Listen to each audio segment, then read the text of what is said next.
বুঝছেন, natural requirement fulfil না হলে তখন ওরা নিউট্রিশনাল ডেফিসিয়েন্সিতে ভুগে।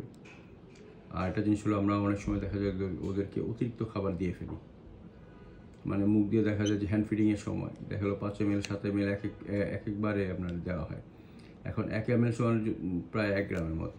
1 ml সমান 1 গ্রাম যদি হয়, তাহলে 5 ml হলে 5 5 25 ml, 25 গ্রাম। মানে ওর ওজন যদি 60 গ্রাম হয়, তাহলে 60 গ্রাম ওজনের জায়গায় আপনার 25 গ্রাম খাবার সে পাচ্ছে। জিনিসটা বুঝছেন? তো সুতরাং এখানে জিনিসটা খেয়াল করার বিষয়টা হলো যে আপনার খাবারটা পাখি সাধারণত মানে টুকায় টুকায় খায়, একবারে বেশি খায় না। বুঝছেন?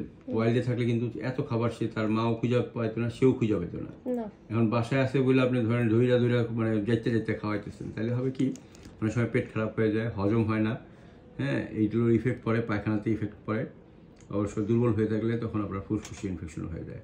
ওদের ফুসফুসে ইনফেকশনটা আর পায়খানার রাস্তার ইনফেকশনটাতে বেশি মারা যায়। বুঝছেন? এই কারণে এগুলো কন্ট্রোল করা যাবে তখনই যখন আপনি ওকে একটা সুষম খাবার এবং খুব বেশি খাবার একবারে দিবেন না। ওরা হলো পাখি সূচি বা একটু মানে খুব সিলেক্টিভ খাবার খায়, হালকা থাকে।